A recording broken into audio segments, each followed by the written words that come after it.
இப்போ இன்றைய செய்தியின் தலைப்பு கர்த்தர் என் மேய்ப்பராய் இருக்கிறார் அப்படின்னு தலைப்பு. சரிதான? The Lord is my shepherd. கர்த்தர் என் மேய்ப்பராய் இருக்கிறார். அல்லேலூயா. இதுதான் எனக்கு தெரியுமே அப்படி நினைக்கிறீங்களா? எப்படி? இதுதான் எனக்கு தெரியுமே. நல்லது, தெரிஞ்சிருந்தா நல்லது, ஸ்தோத்திரம். ஆனால் அந்த கருத்துக்களை நம்ம இன்னைக்கு கற்றுக்கொள்ள போகிறோம். கர்த்தரின் மேய்ப்பராக இருக்கிறார். நமக்கு இந்த மாதம் ஜனவரி மாதத்துக்கு கர்த்தர் கொடுத்த வாக்கு தத்தம் இது. நமக்கு ஊழியத்தில் நம்ம 24வது ஆண்டில் ஓடிக்கிட்டு இருக்கிறோம். ஊழியத்துக்குள்ளே முழுநேர ஊழியத்துக்குள்ளே எத்தனை வருஷம் ஆச்சு? 23 முடிஞ்சு 24 ஓடிக்கிட்டு இருக்குது. அப்போ 24க்கு ஆண்டவர் கொடுத்த வார்த்தை தான் யோவான் 1:50, இதிலும் பெரிதானவைகளை காண்பாய். 24வது ஆண்டுக்கு 2026 வருஷத்துக்கு கர்த்தர் கொடுத்த வாக்கு தத்தம் என்ன? உன் வெளிச்சத்தினிடத்திற்கு ஜாதிகளும் உதிக்கிற ஒளியினிடத்திற்கு அப்படி எடுத்து கொடுத்தா சொல்லி முடிச்சிடும். என்ன வராது முதல்ல? சரி, ஸ்தோத்திரம். அப்படி நம்ம வாக்கு தத்தம் கொடுத்துருக்கிறோம். இந்த வார்த்தை இந்த ஜனவரி மாதத்துக்கான வாக்கு தத்தம். ஏசாயா 60:3 வாக்குத்தத்தம் கொடுத்த செய்தி 2026 ஆண்டுக்கு முழுவதுக்குள்ள வாக்குத்தத்தம். அதை சொல்லி ஜெபம் பண்ணுங்க.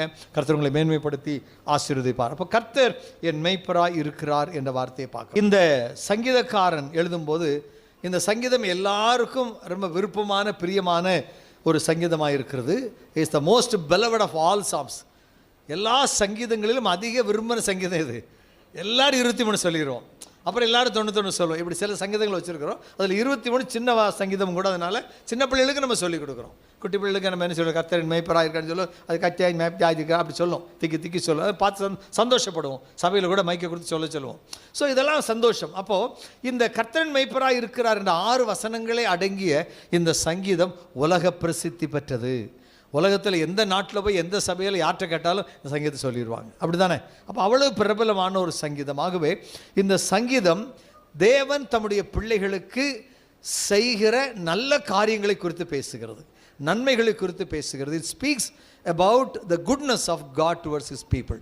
தன்னுடைய பிள்ளைகள், தன்னுடைய ஜனத்துக்காக கர்த்தர் செய்கிற நன்மைகளை குறித்து இந்த காரியம் பேசுகிறத பார்க்குறோம். முதல் 3 வசனத்தை மட்டும் தான் நம்ம தியானிக்கிறோம். அந்த 3 வசனம் தான் நமக்கு இந்த மாதத்துக்கான வாக்குத்தத்தம். அப்போ அந்த வசனத்தில் நம்ம 3 காரியங்களை இன்னைக்கு கற்றுக்கொள்ள போகிறோம். ஆகவே அதற்காக நம்ம ஆயத்தப்படுவோம். எல்லாரும் சேர்ந்து நம்ம வாசிக்கலாம். ஸ்க்ரீனை பார்த்து கூட நீங்கள் வாசிக்கலாம். 3 வசனம் அதில் இருக்குது. அந்த கருப்பில் வந்திருக்கிறது அடுத்தடுத்த வசனம். முதல் கர்த்தர்னு போட்டது முதல் வசனம், அவர்னு போட்டு அந்த கருப்பில் போட்டிருக்கிறது அடுத்தடுத்த வசனங்கள். நம்ம எல்லாம் சேர்ந்து சொல்லலாம். 1 2 3. கர்த்தர் என் மேய்ப்பராய் இருக்கிறார், நான் தாழ்ச்சி அடையேன். அவர் என்னை புல்லுள்ள இடங்களில் மேய்த்து அமர்ந்த தண்ணீர்கள் அண்டையில் என்னை கொண்டு போய் விடுகிறார். அவரின் ஆத்துமாவை தேற்றி தம்முடைய நாமத்தின் நிமித்தம் என்னை நீதியின் பாதைகளில் நடத்துகிறார். ஆமேன், அல்லேலூயா. அப்போ இந்த வசனம் அருமையான ஒரு வசனம். இந்த சங்கீதம் 6 வசனங்கள் அடங்கிய சங்கீதத்திலே ஆண்டவராகிய தேவன், கர்த்தராகிய தேவன் எப்படி அடையாளப்படுத்தப்படுறார் சொன்னால், முதல் 4 வசனங்களிலே அவர் மெய்ப்பனாக அடையாளப்படுத்தப்படுகிறார். He is referred or pictured as a shepherd in the first 4 verses. முதல் 4 வசனங்களில் 1-4 வசனங்களில் மேய்ப்பராக தன்னை காண்பிக்கிறார். He is the shepherd. ஆடு மேய்க்கிற ஒருவனாய் கர்த்தர் தன்னை காண்பிக்கிறார். நம்முடைய ஆண்டவர் அப்படிலாம் காமிப்பார். நம்முடைய ஆண்டவர் பல காரியங்களை தன்னை இணைத்து பேசியிருக்கிறார். கண்மலையாக, தண்ணீர், ஜீவ தண்ணீராக, இல்லையா, இப்படி பல பேசியிருக்கிறார். அது மாதிரி அதில் ஒன்று நல்ல மேய்ப்பனாக பேசியிருக்கிறார். அப்புறம் 5, 6 ஆகிய வசனங்கள் அவரை ஒரு ராஜாவாக அடையாளப்படுத்துகிறது.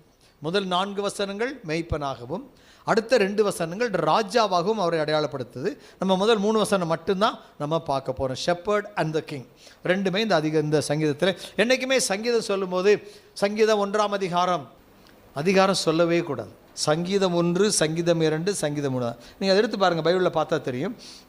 நீங்கள் ஆதியாகமத்திலிருந்து வெளிப்படுத்தின விசேஷம் வரைக்கும் சங்கீதத்தை தவிர பாக்கி எல்லா வீட்டிலும் அதிகாரம் 1, அதிகாரம் 2, அதிகாரம் 3 இருக்கும். ஆனால் சங்கீதத்தில் மட்டும் அப்படி இருக்காது.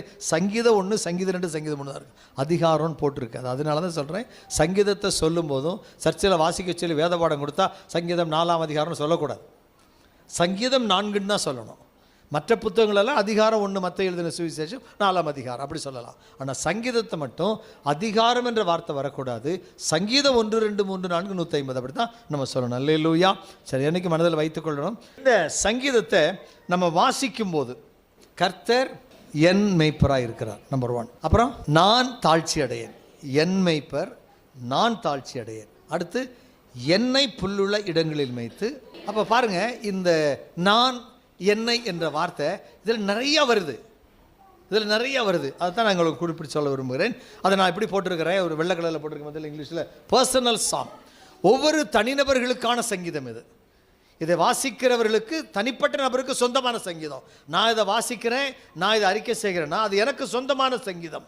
ஏன்னா நான் அதான் என்ன சொல்கிறேன், கர்த்தர் என் மேய்ப்பராக இருக்கிறார். நான் என்ன தான் பேசிக்கிறேன், கர்த்தரை என்னோடு இணைத்து பேசுகிறேன், அப்படி தானே? கர்த்தர் என் மேய்ப்பர்னா நானும் கர்த்தரும் இணைந்திருக்கிறோம். அவர் என்னை புல்லுள்ள இடங்களில், அப்போ நானும் கர்த்தரை இணைஞ்சு போகிறேன். அப்போது இந்த சங்கீதம் முழுவதும் அதை வாசிக்கிறவர்கள், அதை சொல்லுகிறவர்கள், அதை மனப்பாடம் பண்ணி பேசுகிறவர்கள் யாராக இருந்தாலும் அவர்களையும் அந்த கர்த்தரையும் இணைத்து விடுகிறது. ரெண்டு பேரும் இணைஞ்சு போகிற மாதிரி அந்த சங்கீதம் நமக்கு கற்றுத்தருகிறதை நம்ம பார்க்கிறோம். அப்போ இந்த குறிப்பிட்ட இடத்துல நம்ம பார்க்கும்போது இதில் நான் கீழே போட்டிருக்கேன் பாருங்கள், நான் அப்படின்னு 4 தடவை வருது, நான் அப்படின்னு 4 தடவை வருது, சரிதானா? அடுத்து என் மேய்ப்பராக இருக்கிறார், அந்த என் இருக்கு இல்லையா, மை அப்படின்றது 6 தடவை வருது. எண்ணி பார்த்துக்குங்க பிறகு, தப்புனா நீங்கள் சொல்லலாம். அடுத்து என்னை, எனக்கு அப்படின்ற வார்த்தை, மீ அப்படின்ற வார்த்தை 7 தடவை வருது பாருங்கள். 6 வசனங்களில் 17 முறை என்னை, நான், என்னுடைய என்ற பொருளிலே வார்த்தைகள் வருகிறத பாரு. 6 வசனம் தான், ஆனால் 17 முறை என் தனிப்பட்ட நபரை அடையாளப்படுத்து. யார் வாசிக்கிறோமோ அவங்கள அது சொல்லுது. என்னை கர்த்தரோடு இணைக்கிற ஒரு வசனம், என்னை கர்த்தரோடு, it is like a plug. ஒரு கரண்ட் பிளக்கு குத்துறோம்ல, அதை மாதிரி என்னை கர்த்தரோடு இணைக்கிறது. அப்போ அந்த பிளக்கு குத்துற வரைக்கும் இந்த கீபோர்டுக்கு கரண்ட் வராது, அப்படி தானே?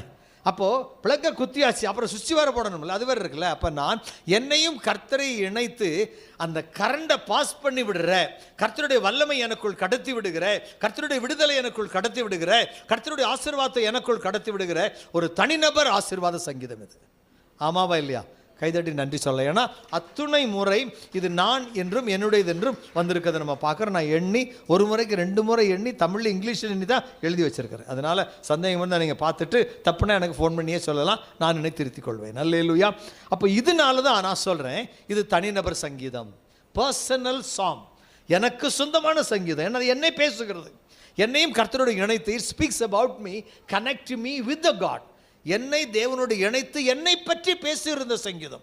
அதனால இது எனக்கு சொந்தம். சொல்லுங்க, சங்கீதம் 23 எனக்கு சொந்தம். அல்லேலூயா. அப்ப எனக்கு சொந்தம் என்று சொல்ல அதை எடுத்துக்கொண்டு எப்போது சொன்னாலும் அந்த சிந்தையோடு நாம் சொல்லும்படி கர்த்தர் நம்மிடத்திலே எதிர்பார்க்கிறார். அல்லேலூயா. சரி, அடுத்தபடியாக இந்த சங்கீதம் என்றைக்கு எழுதினாரோ தாவீது, என்னைக்கு பாடினாரோ எழுதினாரோ, அன்றிலிருந்து இன்று வரைக்கும் அதை வாசிக்கிறவர்களுக்கு, நம்புகிற அத்துணை பேருக்கும் அந்த சங்கீதம் கம்ஃபர்ட் அண்ட் கரேஜ், ஆறுதலையும் தைரியத்தையும் கொடுத்து கொண்டே இருக்கிறது. பல கோடிகளுக்கு கொடுத்துருச்சு இது வரைக்கும். எப்போ எழுதினா நமக்கு டேட்டெல்லாம் கிடையாது, ஆனால் பல கோடிகளுக்கு அது கொடுத்தாச்சு. ஏன்னா சங்கீதம் வந்து ஏறத்தாழ 1000 வருஷம் பாடப்பட்ட பலருடைய சங்கீதம் இதுக்குள்ளே இருக்குது. கிமு 400லேருந்து 1400 வரைக்கும் அந்த மாதிரி டைம் இருக்குன்னு. 1000 வருஷத்துக்கு இடையில் பாடப்பட்ட சங்கீதங்கள் பல இருக்குது. அதில் பிரித்து எடுத்து தொகுத்து பைபிளில் எந்த சங்கீத வைக்கணும் ஆவியானவர் ஏவினாரோ அதை மட்டும் தான் வச்சுருக்கிறாங்க. அப்போது இந்த சங்கீதம் பாடப்பட்ட நாட்களில் இருந்து இன்று வரை அதை வாசிக்கிற, கேட்கிற, தியானிக்கிற, ஒப்பு கொடுக்கிற அத்துணை பேருக்கும் அது ஆறுதலையும் தைரியத்தையும் கொடுத்து கொண்டே வந்திருக்கிறது. அதே வல்லமையோடு இன்றைக்கும் அது செயல்படுகிறது.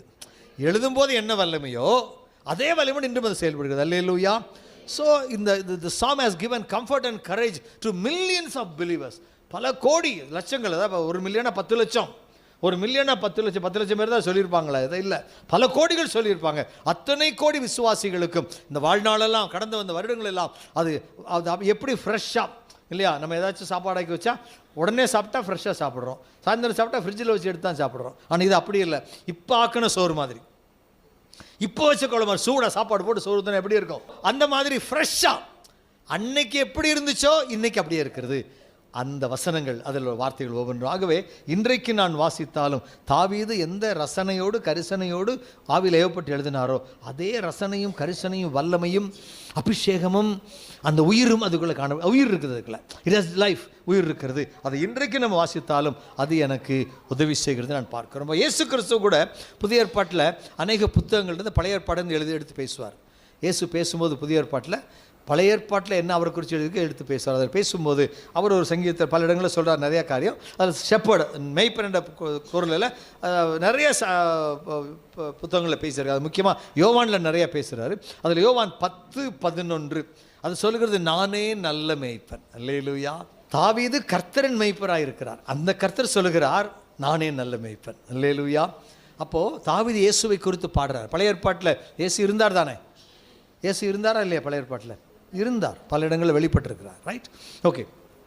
ஐ ஆம் த குட் ஷெப்பர்ட், நானே நல்ல மேய்ப்பன் என்று ஆண்டவர் சொல்லுகிறார். தாவீது பாடின அந்த கர்த்தர் தான் தன்னை அடையாளப்படுத்துகிறார். இந்த உலகத்தில் மேசியாவை பிறந்த பின்பு, மேசியாவாக பிறந்த பின்பு அவர் சொல்லுகிறார் நானே நல்ல மேய்ப்பன். சரி, இப்போ இந்த நல்ல மேய்ப்பன் இந்த சங்கீதம் எனக்கு என்ன செய்கிறது? 3 குறிப்புகளை பார்க்கலாம் சுருக்கமாக. கவனமாக இருப்போம். கர்த்தர் நம்மை ஆசீர்வதிப்பார். Jesus the shepherd of individuals. Yesu தனிநபர்களின் மேய்ப்பனாக இருக்கிறார், தனிநபர்களின் கர்த்தராக இருக்கிறார், தனிநபர்களின் ஆண்டவராக இருக்கிறார். அந்த ஷெப்பர்ட் யார்? கர்த்தர் தான் ஷெப்பர்ட். அந்த மேய்ப்பன் யார்? கர்த்தர் தான் மேய்ப்பன். அப்போது இயேசு ஒவ்வொரு தனிநபர், குடும்பத்தில் 4 பேர் இருந்தால் 4 பேருக்கு தனித்தனியாக மேய்ப்பராக இருக்கிறார். அல்லேலூயா. அதுதான் முக்கியம். என் குடும்பத்துக்கு ஒரு மேய்ப்பர் இல்லை. இந்த வசனம் என்ன சொல்லுது? நான் என்னுடைய, எங்களுடையலாம் எழுத வரலாங்க. எங்களுடைய என்ற வார்த்தை அங்கே வரல, பன்மையில் வரல, ப்ளூரலில் வரவே இல்லை. எங்களுடைய, நம்முடைய அப்படிலாம் கிடையாது. என்னுடைய, என் என்று தான், என்னை அப்படி தான் வருது. அப்போ அதனால் தனிநபர் சங்கீதம் முதல்ல சொல்லிட்டேன். ஆக குடும்பத்தில் 10 பேர் இருந்தாலும் 10 பேருக்கு இந்த சங்கீதம் தனித்தனியாக கிரியை செய்கிறது, தனித்தனியாக ஆசீர்வதிக்குது, தனித்தனியாக நன்மை செய்கிறது. அதுதான் நம்ம தெரிந்து கொள்ள வேண்டும். அவர் ஒவ்வொரு தனிநபருக்கும் உதவி செய்கிறவராக இருக்கிறார். இப்போ சங்கீதக்காரன் சொல்கிறான் த லார்ட் இஸ் மை ஷெப்பர்ட், கர்த்தர் என் மேய்ப்பராக இருக்கிறார். அப்போ அப்படி சொல்கிறான். அன்னைக்கு அவன் பாடும்போது அப்படி பாடினான்னு என்ன அர்த்தம்? இவன் இஸ்ரவேலின் மேல் ராஜாவாக இருக்கிறான். அல்லேலூயா. அதுக்கு முன்னால் பையனாய், சிறு பையனாய் ஆடு மேய்க்கிறான். அதுக்கு பிறகு சவுல் அரண்மனைக்கு போகிறான் இசை வாசிக்கிறதுக்காக. அங்கே சவுலுக்கு விடுதலை வருது. அப்புறம் கோலியாத்தை கொல்றதுக்கு போகிறான். அப்புறம் ஜனங்கள்லாம் அவனை உயர்த்தி பாடின உடனே சவுலுக்கு பொறாமல் வந்துருச்சு. பொறாமல் வந்து அவனை விரட்டி விட்டுறான். அவனை கொலை செய்ய முயற்சிக்கிறான். அவன் ஓடி போயிடுறான். பின்னாட்களிலே அவன் ராஜாவாகவே மாறிவிடுகிறான். அப்படி தான் இதுதான் தாவீதுடைய வாழ்க்கை பயணம் இல்லை. மேய்ப்பனிலிருந்து ராஜா, அரசனாய் அந்த ஒரு அனுபவம் தான் அவனுக்கு கொடுக்கப்பட்டது. இப்போ நம்ம வாசிக்க போகிறோம் 1 சாமுவேல் 30ஆம் அதிகாரத்தின் 6வது வசனம். தாவீது மிகவும் நெருக்கப்பட்டான். சூழ்நிலையை பார்க்குறோம். நான் சொல்லியிருக்கேன் இது தனிநபர் சங்கீதம், சாம் ஆஃப் அன் இண்டிவிஜுவல். இப்போ தாவீது குடும்பத்தில் இருக்கும்போது பார்த்தீங்கன்னா அப்பா அம்மா இருந்தாங்க, அண்ணன்மார் 7 பேர் இருக்கிறது, 8வது பிள்ளை அப்படி இருந்தாங்க. ஆனால் வீட்டிலும் அவன் தனிமையாக தான் இருந்தான். நல்லா தெரிஞ்சுக்கணும். வீட்டிலே அவனுக்கு எல்லாரும் ஆதரவு இல்லை. அவங்க அம்மா மட்டும்தான் ஆதரவு, அவங்க அப்பா ஆதரவு இல்லை, கூட பிறந்த 7 அண்ணன்மாரும் ஆதரவு கிடையாது. சரிதானா?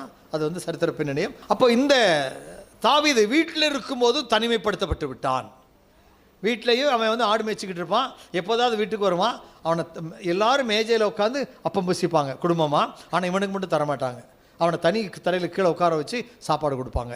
வீட்டிலே அவன் கனம் பண்ணப்படவில்லை. அப்போ அப்படிப்பட்ட சூழ்நிலையிலே குடும்பத்தில் அவன் தனிமைப்படுத்தப்படுகிறான். அல்லேலூயா. இப்போ மேய்ப்பனா போயிட்டான். மேய்ப்பனா போன பிறகு என்ன சொல்லி அனுப்பியிருப்பாங்க மற்ற மேய்ப்பங்கள்லாம்? டே அவனை தனியாக விட்டுருங்க, ஏதாச்சும் அடிச்சுட்டு போயிட்டு சொல்லி விட்டுருப்பாங்களா இல்லையா? அப்போ எஜமானுடைய வார்த்தை கீழ்ப்படிவாங்களா இல்லையா மற்ற மேய்ப்பர்கள்? அப்போ எல்லாரும் மேக்ஸிமம் தனியாக விட்டுட்டு அவன் எல்லாம் ஒன்றா உட்காந்து டீ குடிச்சிக்கிட்டு இருப்பான், காப்பி குடிச்சிக்கிட்டு இருப்பான் அந்த குளிருக்குள்ள. ஆனால் இவன் தனியாக உட்காந்துருப்பான். அவனுக்கு புரியுது, ஆனால் ஒன்றும் செய்ய முடியல. சின்ன பையன், 17 வயசுக்குள்ளான சின்ன பையன். அப்போது மேய்ப்பனாக இருக்கும்போது அவன் தனிமையாக இருக்கிறான். அப்புறம் பார்த்தீங்கன்னா சவுல் அரண்மனைக்கு போனால், பிறகு சவுலுக்கு பயந்து வனாந்தரத்தில் ஓடினான். அப்போ ரொம்ப நாள் தனியாக ஓடினா கடைசியில் அவன் என்ன பண்ணுறான்? அவனோட ரொம்ப பேர் சேர்ந்துக்கிறாங்க. யாரெல்லாம் சேர்றான் அவனோட? ராஜாக்களும் மந்திரிமார்களும் அரசர்கள். அப்படியா? இல்லை, கொள்ளையடிச்சவன், கொலை பண்ணவன், ஊரை விட்டு விரட்டப்பட்டவன் எல்லாரும் காட்டுக்குள்ளே சுற்றுவான்ல, அவனெல்லாம் அவன் கூட சேர்ந்துக்கிறான். வனாந்தரத்தில் சேர்ந்து 200 இருந்து 400 கடைசியில் இவனோட 600 பேர் சேர்ந்து கொண்டார்கள். இவன் ஒரு சின்ன ஆர்மி மாதிரி, ஒரு பெரிய படை மாதிரி ஆகிட்டான். இப்போ இவன் தான் படைக்கு தலைவன் மாதிரி ஆகிட்டான். அப்போ இப்படிப்பட்ட சூழ்நிலையில் அவன் இந்த படையாக ஆரம்பிப்பதற்கு முன்னால் தனிமையாக ஓடுனா, இவன் கூட 600 பேர் சேர்ந்தவர். இப்போ என்ன 600 பேர் இருக்கு, என்னை சேர்த்து 601வது ஆள் ஓடிக்கொண்டிருக்கிறான். ஆனால் நாள் ஒன்று வந்தது, அதுதான் 1 சாமுவேல் 30:6. அங்கே இந்த 600 பேரும் தன்னுடைய மனைவிகள், பிள்ளைகளை, ஆடு மாடுகளை விட்டுவிட்டு, தங்கியிருந்த இடத்துல விட்டுட்டு பெலிஸ்தியரோடு சேர்ந்து யுத்தத்துக்கு போகிறாங்க. பெலிஸ்தியர் ராஜா கூட்டிகிட்டு போகிறான், வா எங்கூடன்னு சொல்லி கூட்டிகிட்டு போகிற வழியில் இவன் 600 பேரை கூட்டிகிட்டு போகிறான். அவங்களோட யுத்தத்துக்கு போகிறான், எதிரிட அடிக்கிறது. அப்போ போகிற வழியில் அந்த தேசத்தின் பெலிஸ்திய பிரபுக்கள்லாம் சேர்ந்து ராஜாவிட்ட கேட்குறாங்க, இவன் எதுக்கு நம்ம கூட வாரான்? அப்பா ராஜா சொல்கிறான், இவன் நல்லவன், எனக்கு ரொம்ப பிடிச்சேன், உண்மையானவன், இவனை பற்றி நான் நல்லா அறிஞ்சிருக்கிறேன் அப்படின்னு ராஜா சொல்கிறான். ஆனால் மூப்பர்கள் என்ன சொல்கிறாங்க, அந்த தலைவர்கள் என்ன சொல்கிறாங்க, இல்லை இல்லை, இவன் நம்முடைய தலைவனாகிய கோலியாத்தை கொன்றவன். பெலிஸ்தீன் தானே கோலியாத்து, கோலியாத்தை கொன்றவன். நீ வாட்டு கூட்டிகிட்டு வர, யுத்தத்தில் போன பிறகு திடீர்னு எதிரி பக்கம் சேர்ந்துட்டு நம்மளை அடிச்சுட்டான்னு என்ன செய்வேன் நீ? அங்கே போன பிறகு எதிரி கூட சேர்ந்துக்கிட்டு நம்ம தாக்கிட்டான்னு நீ என்ன செய்வ? இவன் பெரிய போர் வீரன். அதனால் இவன் நம்ம கூட யுத்தத்துக்கு வரவே கூடாதுன்னு போகிற வழியில் சண்டை போடுறாங்க எல்லாம் ராஜா கூட. 1 சாமுவேல் 30. அப்போ ராஜா பேசி பார்க்குறான். அந்த மூப்பர்கள் தலைவர்கள் ஏற்றுக்கொள்ளவில்லை. வேறு வழி இல்லாமல் தாவீதை கூப்பிட்டு தனியாக பேசி, தாவீதே நீ எனக்கு ரொம்ப பிரியமானவன், உன்னை பற்றி எனக்கு நல்லா தெரியும், இவங்க ஒருத்தர் உன்னை விட மாட்டேன்றாங்க, நீ தயவு செய்து வம்பு பண்ணாமல் திரும்பி போயிருப்பா, தயவு செய்து பிரச்சனை பண்ணிடுறாப்பான்னு சொல்லி கையெடுத்து கும்பிட்டு அனுப்பி விட்டுறான். இவன் தன் 600 பேரோடு திரும்பி வருகிறான். யுத்தத்துக்கு போயிட்டு இங்கேருந்து தேனி வரைக்கும் போகணும், சென்னை வரைக்கும் போகணும், திருச்சியில் போய்ட்டு திரும்புகிறாரு. அப்படி வச்சுக்குவோம் இல்லையா? ஸ்தோத்திரம். திரும்பி வர்றாரு. திரும்பி வரும்போது பார்த்தீங்கன்னா மனைவி பிள்ளைகள்லாம் கூடாரம் போட்டு தங்கியிருந்தாங்க. கூடாரமெல்லாம் எரிஞ்சு கிடக்குது. ஒருத்தர் 600 பேருடைய மனைவிகளையும் காணும், பிள்ளைகளையும் காணும், ஆடு மாடு கோழி குதிரை ஒன்றையும் காணும், எல்லாம் எரிஞ்சு போய் கிடக்குது. இந்த ஜீவன்கள் எல்லாம் ஆளை காணும். யாரோ இன்னொரு ராஜா, யாரோ அந்த வழிபோக்கனாய் வந்தவன் பெண்கள் பிள்ளைகளாக தனியாக இருந்தவனே எல்லாத்தையும் அடித்து போட்டுட்டு எல்லாத்தையும் சிறைகளாக கொண்டு போய் விட்டான். இதுதான் அந்த 30ஆம் அதிகாரத்தில் பேசப்படுகிற வார்த்தை. இப்போது எல்லாரும் சேர்ந்து அழுகிறாங்க. அந்த 600 பேரும் பலனில்லாமல் போக மட்டும் தேம்பி தேம்பி முட்டி முட்டி அழுகிறான், தேம்பி தேம்பி அழுகிறான். மனைவி இல்லை, பிள்ளை எல்லாம் போச்சு. இதுவரை தாவீது போட்ட சாப்பாட்டை சாப்பிட்ட 600 பேரும், தாவீதை தலைவனாய் நம்பி கொண்டிருந்த அந்த 600 பேரும் ஒட்டுமொத்தமாக தாவீதுக்கு விரோதமாய் திரும்புகிறார்கள். 601 600 ஒரு பக்கம், 1 ஒரு பக்கம். எப்படி இருக்கும்? தனிமையா தனிமை இல்லையா? நல்ல. அப்போ தனிமையிலே உதவி செய்கிற ஆண்டவர், அதான் முக்கியம்.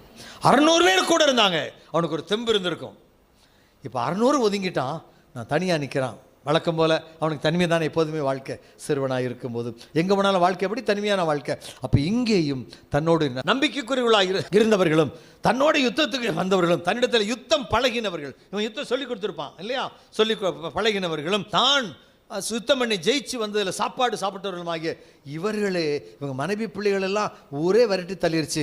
நான் ஏற்றுக்கிட்டு இந்த காட்டுக்குள்ளே வச்சு இவனுக்கு கொட்டகையெல்லாம் போட்டு கொடுத்து கூடாரமெல்லாம் போட்டு கொடுத்து வாழ வச்சுக்கிட்டு இருக்கிறேன். இத்துணை பேரும் எனக்கு விரோதமாய் 600 பேர் கைகளில் 600 கல் இருக்குது. எதற்கு? தாவீதை கொல்லுவதற்காக. அப்போ எவ்வளவு நெருக்கமான நிலை, தனிமை உணர்வு. அந்த தனிமை உணர்விலே கர்த்தரின் மேய்ப்பராய் இருக்கிறார் என்று அறிந்த தாவீது தன் மேய்ப்பரை தேடுகிறான், கர்த்தரை தேடுகிறான். அதான் முக்கியம். நம்முடைய தனிமை நேரங்களிலே நீங்கள் கர்த்தரை தேடி பழகுங்கள். எங்கெல்லாம் நீங்கள் தனிமையாக ஃபீல் பண்ணுறீங்க, எங்கே கைவிடப்பட்டதாக ஃபீல் பண்ணுறீங்க, ஊரே உங்களுக்கு எதிர்த்து நிற்குதுங்க. எப்படி தாவீது தன் தனிமையிலே கர்த்தரை தேடினானோ. 600 பேர் கையிலையும் கல்லுங்க. இவன் கல் எடுத்து திரும்பி, இவன் பெரிய யுத்த வீரன், மிக தந்திரவாதி, இவன் மிக பெரிய தந்திரம், எப்படி வேணும் தப்பிச்சு போயிடுவான். ஆனால் அதை செய்யலை. ஏன்னா எல்லாருடைய பொண்டாட்டி வழியிலும் எங்கேயோ சிக்கி இருக்குது. அவனுக்கு அதை குறிச்செல்லாம் கவலை இல்லை. ஆனால் இவனுக்கு அந்த கவலை இருக்குது. என் மனைவி பிள்ளைகள், இந்த 600 பேருடைய மனைவி பிள்ளைகளும் யாரோ கொண்டு போய் இருக்கிறான். சாகல் அவங்க, அது நல்லா தெரியுது, உயிரோடு தான் இருக்கிறாங்க. எப்படி திருப்பி கொண்டு வருவது என்பதைத்தான் இவனுடைய சிந்தை இருக்குது. கல் அவங்கையில் இருக்குது, இவன் சிந்தை கர்த்தர் மேல் இருக்குது. எப்படி திருப்பி கொண்டு வருவேன்? நான் அந்த படையை பின்தொடர்ந்து போகலாமா? கர்த்தருக்குள் தன்னை திடப்படுத்தி கொண்டு கர்த்தரிடத்தில் ஜெபிக்கிறான். காரியத்தில் கண்ணா இருக்கிறான். ஆபத்து பெருசாக இருந்தாலும், சூழ்நிலை எதிர்மறையாக இருந்தாலும், மரணம் முன்னால் நின்றுக்கிட்டு இருந்தாலும் காரியத்தில் கண்ணா இருக்கிறான் தாவீது. எப்படி அவர்களை மீட்க முடியும்? ஆண்டவர் நான் என்ன செய்யணும் சொல்லுங்க என்று ஜெபிக்கிறான். கர்த்தர் சொல்லார், நீ போ, நீ எல்லாத்தையும் திருப்பி கொண்டு வருவா என்று வாக்கு கொடுக்கிறார். அப்படிப்பட்ட ஆண்டவர் தான் நம்முடைய மேய்ப்பர். நீங்கள் உங்கள் தனிமையில் இருக்கிறீங்க. 4 பேர் அடங்கிய குடும்பம், 5 பேர் அடங்கிய குடும்பம், 5 பேரில் 4 பேர் ஒரு சைடு, ஒரே ஆள் நீங்கள் தனியாக இருக்கிறீங்களா? ஒன்றை தெரிந்து கொள்ளுங்கள், கர்த்தர் உங்கள் பட்சத்தில் இருக்கிறார். நீங்கள் பயப்படாதிருங்கள். சரி, ஒரு தெருவில் 10-20 வீடு இருக்குது, அதில் நான் மட்டும் எங்கள் குடும்பம் மட்டும் தான் எங்களை மாதிரி தனியாகிட்டோம். தெருவில் ஒருத்தர் எங்கிட்ட பேச மாட்டேன்றாங்க, சண்டை போடுறாங்க. கவலையே படாதீங்க, கர்த்தர் உங்களோடு கூட இருக்கிறார். உங்கள் குடும்பம் தனி குடும்பமாக இருக்கலாம், கர்த்தர் உங்களோட இந்த ஊர்லேயே நாங்கள் தனியாக இருக்கிறோம் பரவாயில்ல, அந்த ஊரில் நீங்கள் ஒருத்தர் தான் கர்த்தரை மேய்ப்பராக கொண்டிருக்கிறீங்க. அல்லேலூயா. யோசித்து பாருங்கள், வேலை ஸ்தலத்தில் 25 டீச்சர்ஸ் இருக்கிறாங்க. சில ஸ்கூல்லலாம் 100 டீச்சர்ஸ் இருப்பாங்க, அதில் ஒருத்தர் மட்டும் தனிமைப்படுத்தி இருப்பாங்க. ஸ்டாஃப் ரூமில் போனால் பேச மாட்டாங்க, அடுத்த கிளாஸுக்கு இப்படி போயிட்டு கிராஸ் பண்ணால் திரும்பிட்டு போவாங்க. நடக்குமா இல்லையா? டீச்சர் மாதிரில யாரில் இருக்கிறீங்க? கை வைத்துங்க பார்ப்போம். அந்த மாதிரி நடக்குதா சில இடங்களில்? கண்டுக்க மாட்டாங்க. கிறிஸ்தவங்களே அப்படி இருந்திருக்கலாம் சில வேளையில். ஆனால் நான் சொல்லுவேன், அப்படி நீங்கள் ஒதுக்கப்படுகிற, தனிமைப்படுத்தப்படுகிற எல்லா இடங்களிலும் ஒன்றை தெரிந்து கொள்ளுங்கள். இந்த சங்கீதம் 23, கர்த்தர் என் மேய்ப்பராயிருக்கிறார். அவங்க இருக்கிறாங்களோ இல்லையோ, கர்த்தர் என் கூட இருக்கிறார். அவர் என் மேய்ப்பராயிருக்கிறார். The Lord is my shepherd. அதனால் நான் தனிமை அல்ல, என்னோடு உலகத்தை படைத்தவர் இருக்கிறார். என்னோடு எனக்காய் மரித்தவர் இருக்கிறார். என்னோடு என்னை மறுபடியும் அழைத்து போக வர காத்து கொண்டிருக்கிற, பரிந்து பேசி கொண்டிருக்கிற இயேசு என்னோடு கூட இருக்கிறார். நான் தனிமை அல்ல. அல்லேலூயா. சில வேளையில் நம்ம பார்க்குறோம், நிறையா வயசானவங்களில் கணவன் மரித்து போயிருப்பாங்க, மனைவி மட்டும் இருப்பாங்க, அல்லது மனைவி மரிச்சிருப்பாங்க, கணவன் மட்டும் இருப்பாங்க. வயசாக இருக்கும். நிறைய குடும்பங்கள் எப்படி இருக்கிறாங்க. அப்படிப்பட்ட குடும்பங்களில் அந்த அம்மா இருக்கிற வரைக்கும் அந்த ஐயாவுக்கு நல்லா சண்டை போடுவாங்க. 2 பேரும் ஊரே கேட்குற மாதிரி சண்டை போடுவாங்க. ஆனால் அந்த அம்மா இறந்த உடனே அந்த ஐயா படுற பாடு. அவள் இருந்திருந்தா காலையில் எனக்கு ஒரு காப்பி தண்ணி கொடுப்பாடா, அந்த வார்த்தை நீங்கள் கேட்டிருக்கிறீங்களா? அந்த ஏக்கம் உள்ளுக்குள்ளே இருக்கும். அது மாதிரி அந்த அம்மா இருக்கும். அந்த ஐயா இருந்திருப்பார். என்னதான் அந்த மனுஷனை அடித்தாலும் நான் 4 பேர் என்னை பார்த்து ஒரு வார்த்தை பேச விட மாட்டார் ஐயா. அந்த அம்மாவோட எண்ணம் அப்படி இருக்கும். இருக்கும்போது அடிச்சுக்குவாங்க, ஆனால் இல்லைன்னு போது அவங்க உள்ளத்தில் அந்த ஏக்கம் இருக்கும். ஆமாவா இல்லை? யோசித்து பாருங்களேன். ஆகவே அப்படி தனிமை உணர்வில் இருக்கிற பலர் நம்மள இருப்போம். அவர்களை பார்த்து நான் சொல்லுகிறேன், கர்த்தர் உங்கள் மேய்ப்பராக இருக்கிறார். அல்லேலூயா. உங்கள் கணவன் உங்கள் கூட இல்லை, மனைவி உங்கள் கூட இல்லை, உங்கள் உடன்பிறந்த உங்கள் கூட இல்லை, உங்களுக்கு ஆதரவாக இருந்த யாரும் இப்போ இல்லை. கர்த்தர் இருக்கிறார். கர்த்தர் இருக்கிறார்.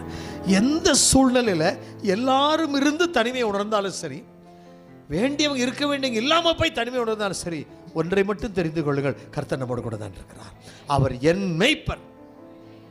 அல்லேலூயா. அவர் என்னை விட்டு விலகுவதில் என்னை கைவிடுவதே இல்லை. வாக்கு கொடுத்துருக்கிறார். அவர் போயிட்டார், வயசு வந்துருச்சு போயிட்டார். அந்த அம்மா போயிடுச்சு, வயசு வந்துருச்சு போயிடுச்சு. ஆனால் இயேசுக்கு வயசு வரப்போகிறதில்லை, அவர் போக போகிறதில்லை. அவர் இறுதி பரியந்தம், முடிவு பரியந்தம் உன்னோடு கூட இருப்பேன். மத்திய 28:20 சொன்னவர், இந்த உலகத்தின் முடிவு பரியந்தம், to the end of the age I will be with you. நான் உன் கூட இருப்பேன்.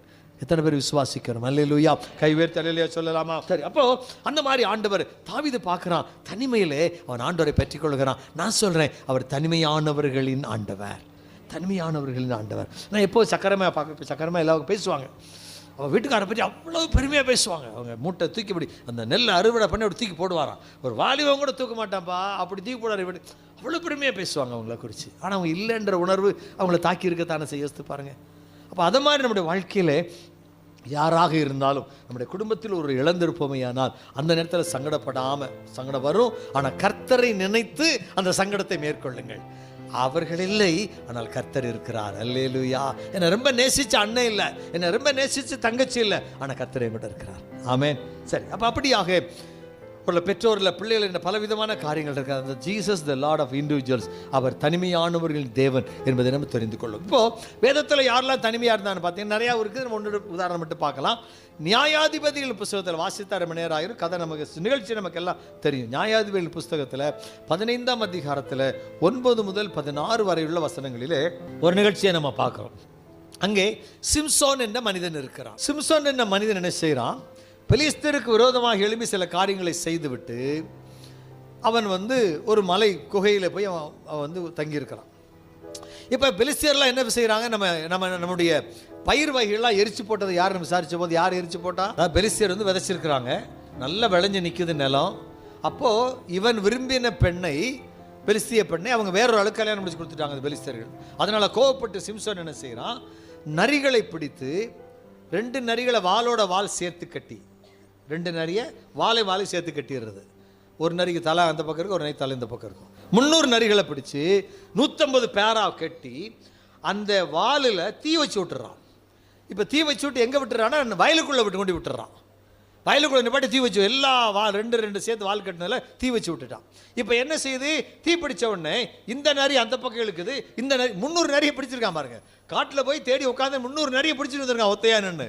பிடிச்சிட்டு வந்து வாளோட வாழை சேர்த்து கட்டி 2 வாழையும் தீ வச்சு விட்டுறான். ஒரு நரி இந்த பக்கம் இழுக்குது, ஒரு நரி அந்த பக்கம் இழுக்குது. ஆக மொத்தம் இங்கிட்டும் போக முடியாது, அங்கிட்டும் போக முடியாது. ஆனால் என்ன நடக்குது? வாலில் எரிந்த தீ அந்த வயல்காடை நாசமாக்கி விட்டது. நின்று எரியுது. பற்றி ஓடுனா கூட எரிஞ்சு போய் அப்படி போயிடும். ஆனால் நின்று எரியுது தீ. 300 நரி 150 பேரா நிற்குது. 2 வயல் முழுவதும் எரிஞ்சு நாசமாகி போச்சு. இதை கண்ட பெலிஸ்தியர்கள் யார் என்று விசாரித்த போது, அந்த இஸ்ரவேல் தேசத்தை சேர்ந்த இந்த சிம்சோன் தான் பண்ணினான் என்று அவர்கள் கேள்விப்பட்ட உடனே சிம்சோனை கொல்லுவதற்காக வருகிறார்கள். அல்லேலூயா. இப்போ சூழ்நிலை என்னன்னா, பெலிஸ்தியருக்கு அடிமைகளாக இருக்கிறாங்க இஸ்ரவேல் ஜனங்கள் அன்றைக்கு. அதனால இஸ்ரவேலத்தில் யாரப்பா அந்த வரிசை, அந்த எங்கடா சிம்சோன் எங்கடா இருக்கான் சொல்லுங்கடா அப்படி சொன்ன உடனே அவங்க தேடி பார்த்து இந்த குகையில் இருக்கான்னு கண்டுபிடிக்கிறாங்க. உடனே இஸ்ரவேலின் தலைவர்கள் அவனிடத்தில் போய், ஏண்டா நம்மளே அவங்களுக்கு அடிமையாக இருக்கிறோம், எதுக்கடா இந்த வேலை பண்ணு, சும்மா இருக்க மாட்டியா நீ என்று அவனிடத்தில் பேசுகிறாங்க. அப்போ அவன் சொல்கிறான், என்னத்துக்காக இங்கே வந்தீங்கன்னு கேட்குறான். அவங்களாம் உன்னை தேடி வந்திருக்காங்கடா கொல்றதுக்காக, ஆயிரக்கணக்கான வந்திருக்கிறான், எதுக்கடா அப்படி பண்ணுனேன் அப்படின்னு சொல்லி கேட்கும்போது, சரி ஒரு காரியம் உங்கள்கிட்ட கேட்குறேன், நீங்கள் என் சொந்த ரத்தம், நீ என்னை கொல்லக்கூடாது, சம்மதமா? நீ என்னை கொல்ல மாட்டேன்னு சத்தியம் பண்ணி கொடு. நீ என்னை கொல்லக்கூடாது, அவன் கையில் என்னை விடு, நான் பார்த்துக்கிறேன். ஆனால் நீ என்னை சொந்த ரத்தம் நீ கொல்லக்கூடாது, சம்மதமா? சரி, நாங்கள் உன்னை கொல்ல மாட்டோம், உன்னை கொண்டு போய் அவன் கையில் கொடுத்துருவோன்றாங்க. பெரிய கயிறு எடுத்து சொந்த பிள்ளையை கட்டி எதிரிகள் கையில் கொண்டு கொடுத்த கூட்டம் தான் இஸ்ரவேல் கூட்டம். கர்த்தரை தெய்வமாய் கொண்ட ஜனம் செய்த பார்த்தீங்களா? கர்த்தரை தெய்வமாய் கொண்ட ஜனம், இந்த மெய்ப்பரையே ஆண்டவராய் கொண்ட ஜனம் தன் சொந்த குடும்பத்தில் ஒருவனை எதிரிகள் கையில் கட்டி கொடுத்த ஒரு அநீதி நடந்த நாட்கள் அது. அப்போ இப்போ யார் தனிமையாயிட்டாங்க? யார் தனிமரம்? சிம்சோன் சொந்த பெத்தவங்களும் உடன் பிறந்த அக்கா தங்கச்சி கூட கட்டி கொடுறான்ட்டாங்க. அப்பா அம்மா கூட துணை நிற்கல, ஒருத்தர் எதிர்த்து பேசினா சொல்லல. அந்த இடத்துல நிகழ்ச்சியில் நியாயாதிபதிகள் புஸ்தகம் 15ஆம் அதிகாரம் 9 முதல் 16 வசனத்தில் இருக்கிற நிகழ்ச்சி பிறகு வாசித்துக்கங்க. அப்போ கட்டி கொண்டு போய் கெபியிலிருந்து மலையிலிருந்து இழுத்துட்டு வந்தவனை கீழே நிற்கிறான், எதிரிகள்லாம் ஆர்ப்பரிச்சு நிற்கிறான். வர்றான் பாரு எதிரி, இவனை கொண்டு நிற்கும், நாராக கிழிச்சிடணும்டா, எப்படி நம்ம காட்டு அழிச்சான்னு அதை மட்டும் அழிச்சிடணும்டான்னு சொல்லி பேசிட்டு ஆக்ரோஷமாய் நின்று கொண்டிருக்கிறான். எல்லாருடைய கையிலும் ஆயுதங்கள் இருக்கிறது. இவன் இழுத்து கொண்டு வந்து விடுறாங்க, விட்டுட்டு யூதர்கள்லாம் விலகிறாங்க. இஸ்ரவேல் ஜனமுறை விட்டு ஓடி போயிடுறான். தனிமரமாய் நிற்கிறான் நடுக்காட்டுக்குள்ளே, ஆயிரக்கணக்கான பெலிஸ்தர் எதிரே நிற்கிறாங்க. ஆனால் ஒன்று மட்டும் இவனுக்கு தெரியும், கர்த்தரின் மேய்ப்பராக இருக்கிறார். ஒன்று மட்டும் இவனுக்கு தெரியும். அந்த வசனம் இவனை உறுதிப்படுத்திட்டு அவன் என்ன செய்கிறான், சுற்றி முத்திலும் பார்க்குறான், ஆயுதம் ஒன்றும் கிடைக்கல. கடைசியில் கிடைச்சது என்னது? கர்த்தர் கொஞ்சம் நேரத்துக்கு முந்தி ஒரு சிங்கத்துக்கோ ஒரு புலிக்கோ ஒரு கழுதையை சாப்பாடை கொடுத்து, அந்த கழுதையை புலி சாப்பிட்டுட்டு அல்லது சிங்கம் சாப்பிட்டுட்டு இந்த தாடை எலும்பு மட்டும், நீளமான தாடை, கழுதைக்கு நீளமாக இருக்கும்ல, நீளமான தாடை எலும்பை பச்சையாக கிடக்குது. அந்த அப்போ தான் சாப்பிட்டு அந்த சிங்கமோ புலி அங்கிட்டு போயிருக்குது. அந்த பச்சை தாடை எலும்பு அங்கே கிடக்கிறது. ஆயுதம் ஒன்றுமில்லை, ஒரு கல்லை வச்சு 1000 பேர் ஒன்று செய்ய முடியாது. தாடை எலும்பை கை நீட்டி எடுக்கிறான்.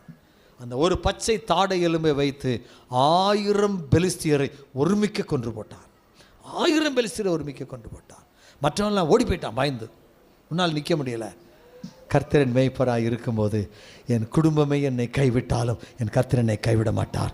என் உறவுகளை என்னை கைவிட்டாலும் என் கர்த்தர் கைவிட மாட்டார். என் பிள்ளைகளை என்னை கைவிட்டாலும் என் கர்த்தர் என்னை கைவிட மாட்டார். எதிரிகளே சூழ்ந்து கொண்டாலும் கர்த்தர் என்னை கைவிட மாட்டார். நம்புறவங்க மட்டும் அல்லேலூயா சொல்லுங்க பார்ப்போம். அல்லேலூயா. அங்கே அவன் ஜெயம் எடுத்தவனாய் உயிரோடு கூட, அதுக்கு பிறகு நாள் இருந்தவன் செத்து போன பாரு போயிட்டு போகுது. அப்போது கர்த்தர் தனிமையாக இருந்த சிம்சோனுக்கு உதவி செய்கிற மேய்ப்பராக இருந்தார். கர்த்தரின் மேய்ப்பராக இருக்கிறார். அந்த சங்கீதம் முழுவதும் தனிமையான சங்கீதம் சொல்லி தான் இந்த விளக்கத்தை கொடுக்குறேன். அடுத்து நம்ம பார்க்குற நிறையா இருக்குது, சுருக்கமாய் போகலாம். ஆதியாகமம் 16ஆம் அதிகாரம் 6 முதல் 9 வசனங்களை குறித்து கொள்ளலாம், பிறகு வாசிக்கலாம்.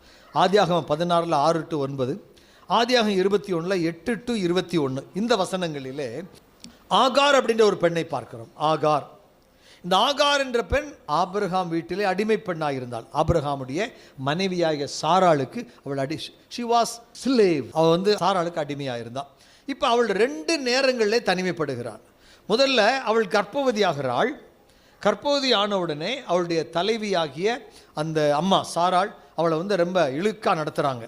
ஏன்னா தனக்கு பிள்ளை இல்லை, இவ கர்ப்பவதி ஆன பிறகு இவளை நம்மளை அவமதிக்கிறான்னு நினச்சி அந்த அம்மா இவளை ரொம்ப அடிக்குது, உதைக்குது. ஏன்னா அடிமை பெண் தானே இவ, எகிப்திய அடிமை பெண். அடித்து ரொம்ப உபத்திரப்படுத்த உடனே இவன் என்ன செய்கிற, அடி தாங்க மாட்டாமல் அடிமை பெண் வீட்டை விட்டு ஓடி விடுகிறாள். வீட்டை விட்டு ஓடி போகிறாள். வனாந்தரத்தில் காட்டுக்குள்ளே தனியாய் போய் கொண்டிருக்கிறாள். திடீரென்று ஒரு சத்தம் கேட்குறது, ஆகாரே எங்கே இருந்து வருகிறாய், எங்கே போகிறாய்? ஒரு சத்தம். யாருன்னு நினைக்கிறீங்க? நம்முடைய நல்ல மேய்ப்பர் தான். அல்லேலூயா. நம்முடைய நல்ல மேய்ப்பர் தான், இயேசு தான். ஆகாரே, அவருக்கு பேர் தெரியுது பாருங்களேன், ஸ்தோத்திரம் இல்லை? நம்ம பேர்லாம் அவரை வச்சிருக்காரு. அல்லேலூயா. கூப்பிடுவார், ரூபன் அப்படின்னார், செந்தாமரை அப்படின்னார், ஸ்தோத்திரம், ஆமேன், அப்படி தானே? ஆமாம். நீன்னு கூடுவார், ஆமேன் சொல்ல மாட்டோமா? ஆமேன், சொல்லணும், ஸ்தோத்திரம். அப்போ பெயர் சொல்லி அழைக்கிற ஆண்டவர். ஆகாரே, ஆகாரே எங்கே போகிற, எங்கேருந்து வர? அவருக்கு அதுவும் தெரியும், இங்கேருந்து வந்தானே அவருக்கு தான் தெரியுமே, அவருக்கு தெரியும். ஆனால் எங்கேருந்து வர்றப்பா, எங்கே போகிற, இப்படி அலையறிய காட்டுக்குள்ள வழி தெரியாமல் என்னாச்சு உனக்கு? அப்போ என் நாச்சியார் தலைவருடைய எதமாட்டிருந்து ஓடி வருகிறேன். எங்கே போகிற? தெரியல, வழி தெரியல, அடிமையாகி ரொம்ப நாளாச்சு. எந்த ஊருக்கு போகிறது? எவன் என்னை ஏற்றுக்குவான்? நான் கர்ப்பவதியாக வேறு இருக்கு, எங்கே போய் நிற்கிறது? அப்போ ஆண்டவர் சொல்றாரு, நீ திரும்ப போய் நிஜமாக என் கையின் கீழே இரு, ஓ மேல் எனக்கு ஒரு சித்தம் இருக்குது, ஓ மேல் எனக்கு ஒரு நோக்கம் இருக்குது, அதனால் நீ அங்கே போய் இரு, உன் சந்ததியை பெரிய சந்ததியாக மாற்றுவேன்னு சொல்லி அவளை அனுப்பி வைக்கிறார். அல்லேலூயா. திரும்பி போயிட்டா 16ஆம் அதிகாரத்தில். 21ஆம் அதிகாரத்தில் என்ன நடக்குது? குழந்தை பெற்றெடுத்தாச்சு அவ. அதுக்கு பிறகு சாராளுக்கு ஒரு குழந்தை இருக்குது. இப்போ ஈசாக்குடைய தாயாகிய சாராள் என்ன செய்கிறா? இந்த இஸ்மாயிலுடைய தாயாகிய ஆகாரை துன்பப்படுத்துறா, திருப்பியும் எஜமாட்டி துன்பப்படுத்துறா. அப்புறம் வேற வழி இல்லாமல் ஆபிரகாம் என்ன செய்யறா? மனைவியின் சொற்கேட்டு அவளுக்கு சாப்பாடு தண்ணியெல்லாம் எடுத்து கொடுத்து தலையில் வச்சு அவள் பிள்ளையை கூட்டு ஊருக்கு போ அப்படின்னு அனுப்பி விட்டாங்க. அல்லேலூயா. எஜமானி கை விட்டுட்டா, எஜமானுக்கு வேறு வழி இல்லாமல் ஆண்டவர் சொன்னான்னு விட்டுட்டாரு. உதவிக்கு யார் மேலே? பிள்ளையை எடுத்துக்கொண்டு பிள்ளையை கையில் பிடிச்சிக்கிட்டு சாப்பாட்டையும் தண்ணி எடுத்துக்கிட்டு காட்டுக்குள்ளே நடந்து போகிறாங்க. ஏறத்தாழ அவனுக்கு 16 வயது இருக்குன்னு சொல்லப்படுகிறது. யாருக்கு? இஸ்மவேலுக்கு 16 வயசு இருக்குன்னு சொல்கிறாங்க ஏறத்தாழ. அப்போ பையனை கூட்டிகிட்டு போகுது அந்த அம்மா. போகிற வழியில் சாப்பாடெல்லாம் வெளியில் தீர்ந்து போச்சு, தண்ணியெல்லாம் தீர்ந்து போச்சு. சரி, சாப்பாடுதால தண்ணி இருந்தாலும் பிள்ளையை காப்பாற்றிடுவேன்னு அந்த அம்மா பிள்ளையை உட்கார வச்சுட்டு தண்ணி தேடி திரியுது, எங்கேயுமே தண்ணி காணும். அப்போ ரொம்ப அழுது புலம்பி, என் பிள்ளை சாக போகிறான் இஸ்மவேல், அதை என் கண் கொண்டு நான் பார்க்க மாட்டேன்னு எங்கே தூரமாக தள்ளி உட்காந்து ஓன்னு பாரி வச்சு அழுகுது. அந்த அம்மா நடுக்காட்டுக்குள்ளே போட்ட ஓலம் பக்கத்தில் இருக்கிற மகனுக்கு கேட்டதோ கேட்கலையோ தெரியாது, ஆனால் நம்ம மேய்ப்பர் கேட்டுருச்சு, நல்ல மேய்ப்பர் கேட்டுருச்சு. அல்லேலூயா. ஓடி வருகிறார் நல்ல மேய்ப்பர். ஆகாரே, இங்கே உனக்கு என்ன காரியம்? மறுபடி கேட்குறாரு. அவர் சொல்கிற, இந்த மாதிரி நிலைமை ஆயிடுச்சியா, சாப்பிட்றதுக்கு வழி இல்லை, தண்ணி தேடுறேன், தண்ணியும் கிடைக்கல, என் பிள்ளை சாகிறத நான் எப்படியா பார்ப்பேன் என்று அவள் அழுது கொண்டு இருக்க போது, அப்படிலாம் ஒன்றும் நடக்காது, நான் தான் அவனுக்கு முந்தைய சொல்லியிருக்கேன்ல, உன் மகனை பெரிய ஜாதி ஆக்குவேன் அப்படின்னு ஆண்டவர் சொன்னார். அப்போ நான் என்ன சொல்ல விரும்புகிறேன்? தனிமையிலே கதறின தாய்க்கு ஆறுதல் சொல்லி வாக்குத்தத்தம் கொடுத்து தண்ணீரை காட்டு. அந்த அம்மா அவ்வளோ நேரம் தண்ணிக்கு அலையுது, வெறித்தனமாக அலைஞ்சிருக்கும்ல, வெறித்தனமாக ஓடி ஓடி பார்த்துருக்கோம் தண்ணி. அங்கே தண்ணி சில இந்த அது என்ன சொல்லுவாங்க, இந்த மிராஜ்னு சொல்லுவாங்க. மிராஜ்னு என்னது? காணல் நீர். காணல் நீர் அப்படி போயிட்டு இருந்தால் வெயிலில் பார்த்தீங்கன்னா தூரத்தில் தண்ணி இருக்க மாதிரி தெரியும், அப்படி தானே? அதான் பேர் தான் காணல் நீர். அதே மாதிரி காணல் நீர் மாதிரி என்ன தெரியும் சொல்லி அதெல்லாம் தேடி தேடி போயிருக்கோம். எங்கேயுமே தண்ணீர் கிடைக்கவே இல்லை, ஓடினதெல்லாம் வேஸ்ட்டு. கடைசியில் உட்காந்து ஒரே அழுக, கண்ணீர் மட்டும்தான் வருது, தண்ணீரை காணோம். கண்ணீர் வந்துருச்சு, தண்ணீரை காணோம். ஆனால் கண்ணீரை போக்குகிற ஆண்டவர் தண்ணீரை கொடுத்து ஆதரிக்கிறார். அல்லேலூயா. திடீரென்று கர்த்தர் கட்டளையிட்டார், உட்கார்ந்து இருந்த இடத்துல தண்ணி பொத்துக்கிட்டு வருது வெளியில். தண்ணீர் துறவை கண்டு பிடித்து கொண்டு போய் பிள்ளைக்கு கொடுத்தான். பிறகு நடந்து போனாங்க. அல்லேலூயா. உன் தனிமையிலே கைவிடப்பட்டவளாய் இழப்புக்கு ஏதுவாய் நின்று கொண்டிருக்கிறாயா? உனக்கு பிரியமானவங்கள் இழந்து போகக்கூடிய சூழ்நிலை வந்துருச்சா? கைவிடப்பட்ட நிலைமையில் இருக்கிறீங்களா? யாருமே இல்லைன்னு நினைக்கிறீங்களா? ஒன்றை தெரிந்து கொள்ளுங்கள், உங்கள் மேய்ப்பருடைய கண்கள் உங்கள் மேல் பதிய வைக்கப்பட்டிருக்கிறது.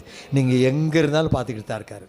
நீ காட்டுக்கு இருந்தாலும் எந்த கேமராவும் அவருக்கு வேண்டாம், எந்த சிசிடிவியும் வேண்டாம், அவருடைய கண்கள் நம்மை பார்த்து கொண்டே இருக்கு. கர்த்தருடைய கண்கள், கர்த்தருடைய 7 கண்களும் பூமி எங்கும் சுற்றி திரிந்து உலாவிக்கிட்டே இருக்குது, பார்த்துக்கிட்டே இருக்கிறாரு. எல்லாரும் நல்லவனையும் பார்க்குறாரு, தீயவனையும் பார்க்குறாரு, கெட்டவனையும் பார்க்குறாரு, நல்லவனையும் பார்க்குறாரு, வீட்டில் இருக்கவனையும் பார்க்குறாரு, ஓடி போறவனையும் பார்க்குறாரு, ஊழிய செய்கிறவனையும் பார்க்குறாரு, செய்யாதவனையும் பார்க்குறாரு, எல்லாரையும் பார்க்குறார். அந்த வாலிபனையும் பார்த்தார், இஸ்மவேலையும், அந்த தாயையும் பார்த்தார், தண்ணீர் கொடுத்து தேற்றினார். அந்த ஆண்டவர் இன்றைக்கு நம்முடைய மத்தியில் இருக்கிறார். எந்த நிலையிலும் அவர் உங்களுக்கு உதவி செய்ய அவருடைய கண்கள் உங்கள் மேல் பதிய வைக்கப்பட்டிருக்கிறது. நான் இப்படி எழுதியிருக்கிறேன், when the Lord is my shepherd he will never let us alone and I shall not want. let me alone தான் வர இடத்துல let us வரக்கூடாது. அப்போது கர்த்தரின் மெய்ப்பராக இருக்கும்போது அவர் ஒரு நாளும் என்னை தனியே இருக்க விடுவதில்லை. அல்லேலூயா. நான் ஒரு நாளும் தாழ்ச்சி அடைவதில்லை. I shall not want. விட்டவே மாட்டார். தண்ணி தாழ்ச்சி வந்துருச்சு, விட்டாரா? ஒத்தாசை இல்லாத சிம்சோன் விட்டாரா? இல்லை. கைவிடப்பட்ட தாவீது விட்டாரா? இல்லை. இது மாதிரி நிறைய உதாரணம் பைபிளில் சொல்லலாம், நீங்கள் போய் தேடி பார்த்து எடுத்துக்காங்க. முதல் குறிப்பு நான் சொல்லிட்டு தனிமையானவர்கள் ஆண்டவர். இரண்டாவது குறிப்புக்கு வர்றேன். Jesus the shepherd cares for us. நம்மை விசாரிக்கிற நல்ல மேய்ப்பர். தனிமையில் என்னோடு கூட இருக்கிற நல்ல மேய்ப்பர், என்னை விசாரிக்கிற நல்ல மேய்ப்பர், என்னை அவர் விசாரிக்கிறவர். வேதம் சொல்லுகிறது, அவர் உங்களை விசாரிக்கிறவர் ஆனபடியா கவலை எல்லாரும் மேலே இறக்கி வச்சிருங்க. 1 பேதுரு 5 அதிகாரத்தில் இந்த வசனம் வரும். 1 பேதுரு 5 அதிகாரம் 7 இல்லை 8வது வசனமாக இருக்கும். அவர் உங்களை விசாரிக்கிறவரானபடியால், for he cares for you. உங்கள் பாரங்களை எல்லாம் இறக்கி வச்சிருங்கன்னு சொல்லி வேதத்தில் இருக்குது. அப்போது இந்த இடத்துல சங்கீதக்காரர் 2வது வசனத்தில் இப்படி எழுதுறான், நாங்கள் போட்டிருக்கிறேன், அவர் என்னை புல்லுள்ள இடங்களில் மேய்த்து அமர்ந்த தண்ணீர் அண்டையில் என்னை கொண்டு போய் விடுகிறார். இப்போ தாவீது கர்த்தரை மேய்ப்பராகவும் தன்னை ஆடாகவும் அடையாளப்படுத்தி பாடுறார் இந்த பாடல். ஏன்னா இவன் ஆடா பேசுறாரு, என்னை புல்லுள்ள இடங்களுக்கு கூட்டிகிட்டு போகிறாரு. அப்போ தாவீது போய் புல் மேய போகலை, புல்லை மேய்ந்த மனிதன் யார் பைபிளில்? பேசவே கூடாது, கை மட்டும் வைத்தணும். பைபிளில் புல் மேய்ந்த மனிதன் யார்? இங்கே தாவீது என்ன செய்யறான்? தன்னை ஒரு மேய்ப்பனாய் அடையாளப்படுத்துகிறார், தன்னை ஒரு ஆடாய் அடையாளப்படுத்துகிறான். ஆனால் தாவீது புல்லு மேய போகிறதில்லை, ஆனால் ஆடை அடையாளப்படுத்தி கர்த்தரை மெய்ப்பரை அடையாளப்படுத்துகிறான். ஸோ ஜீசஸ் தான் போட்டிருக்கேன், இயேசு என்ற மெய்ப்பர் என்னை விசாரிக்கிறவர். Jesus the shepherd cares for me. இயேசு என்ற மெய்ப்பர் என்னை விசாரிக்கிறவர். எப்படி ஆடுகளை ஒரு மெய்ப்பர் விசாரிப்பான்? காலையில் எழும்பி அதை அழகாக கூட்டிகிட்டு போகிறான், அது நல்லா போய் மேயுது. அப்புறம் பார்த்தீங்கன்னா அதை கொண்டு போய் தண்ணீர் இருக்கக்கூடிய இடத்துல கொண்டு விடுறான், அது நல்லா தண்ணி குடிக்குது. நிழலில் கொண்டு போகிறான், அது அங்கே படுத்துக்குது. நடக்குதா இல்லையா? நம்ம பார்க்குறோம்ல. ஆடு மேய்ப்பரில் போய் பாருங்கள், அவங்க கிட போட்டிருப்பாங்க சில இடங்களில் வயலில். எதுக்கு? அந்த வயலுக்கு உரமும் ஆச்சு, அவங்களுக்கு தங்குறதுக்கு ஒரு இடமும் ஆச்சு. ஸோ இப்படிப்பட்ட காரியங்களை அங்கே பார்க்குறோம். ஆக அவர் என்னை புல்லுள்ள இடங்களில் மேய்த்து என்னை அமர்ந்த தண்ணீரண்டில். அதாவது கர்த்தர் நம்முடைய தேவைகளை சந்திக்கிற ஆண்டவர். என் மேய்ப்பர் என் தேவைகளை அறிந்து சந்திக்கிறவர். அல்லேலூயா. ஆமாம், அதான் கர்த்தரை தேடுகிறவர்களுக்கோ அதான் ஒரு நன்மைக்கோடு. அப்போது தாவீது என்ன செய்கிறான்? ஆடுகளை மேய்த்து கொண்டிருந்த போது ஒரு முறை ஒரு சிங்கமும், ஒரு முறை ஒரு கரடியும், அப்புறம் ஒரு முறை ஒரு நாயும், அப்புறம் ஒரு புலியும் வந்துச்சா? என்னதெல்லாம் வந்துச்சு? சிங்கமும் கரடியும் வரும்போது ஆடுகளை பிடித்து கொள்ள வந்தது காட்டுக்குள்ள. தாவீது என்ன செய்கிறான்? அந்த ஆட்டுக்கும் அந்த சிங்கத்துக்கும், அந்த ஆட்டுக்கும் அந்த கரடிக்கு ரெண்டு முறையும் நடுவிலே பாய்ந்து இருதயத்தை கொன்று போட்டு, கரடியை கொன்று போட்டு தன்னுடைய மந்தையை காக்கிறான். அல்லேலூயா. அப்போது நல்ல மேய்ப்பன் தன் ஆடுகளை விசாரிக்கிறான்னு சொல்லும்போது தேவைகளை மட்டும் சந்திக்கிறவனல்ல, அவருடைய ஆபத்திலே பாதுகாக்கிறவராக இருக்கிறார். ஆபத்திலே பாதுகாக்கிறார். அப்போ எத்தனையோ பேருடைய வாழ்க்கையில் ஆபத்து வந்திருக்குது. கீழே விழுந்திருக்கிறோம், பஸ்ஸு பக்கத்தில் விழுந்திருக்கிறோம். நீங்கள் சிந்திச்சு பாருங்கள், உங்கள் வாழ்க்கையில் எத்தனை ஆபத்துகள், விபத்துகள், வியாதிகள், மரணத்திற்கு ஏதுவாய் வந்தது. ஆனால் இன்றைக்கி உயிரோடு இருக்கிறேன்னா என் நல்ல மேய்ப்பர் என்னோடு கூட இருந்தபடினாலே. அவர் என்னை விசாரிக்கிறவர், என்னை பாதுகாக்கிறவர், என்னை நடத்துகிறவர் என்று சொல்லி நம்ம பார்க்குறோம். இந்த தாவீது தன்னுடைய மந்தைக்கு தீமை வந்துடாமல் அவன் பாதுகாத்ததை போல உயிரை பணைய வச்சான். போட்டிருக்கிற இங்கிலீஷில், David did the same by killing a lion and a bear pledging his life. தன் உயிரை பணைய வச்சு அவன் சிங்கத்தையும் கரடியும் கொண்டான். அப்படி தானே? இல்லாட்டி சும்மா நாயை அடித்த மாதிரி, நாயவே அடிக்க முடியாது, அப்புறம் எங்கே கரடி அடிக்கிறது இல்லையா? பூனை அடித்து பாருங்கள், கோவத்தில் இருக்கிற பூனையை விடாது, வரட்டு நம்மளை அடிக்கும். சரிதான், ஸ்தோத்திரம். அதனால் அவளை ஈஸியாக எதையும் அடிச்சிடலாம் நினச்சிடாதீங்க. கர்த்தர் துணைன்னா எதையும் அடிக்கலாம். ஸ்தோத்திரம். இப்போ நம்ம பார்க்குற அப்போஸ்தலர் 9ஆம் அதிகாரத்தில் 1 முதல் 6 வசனங்களிலே தமஸ்குன்னு ஒரு பட்டணம் இருக்குது. இருந்துச்சா இல்லையா? அந்த பட்டணத்து கிறிஸ்தவங்களுக்கெல்லாம் பயம் வந்துருச்சு. ஏன் வந்துச்சு? சவுல் வராரு.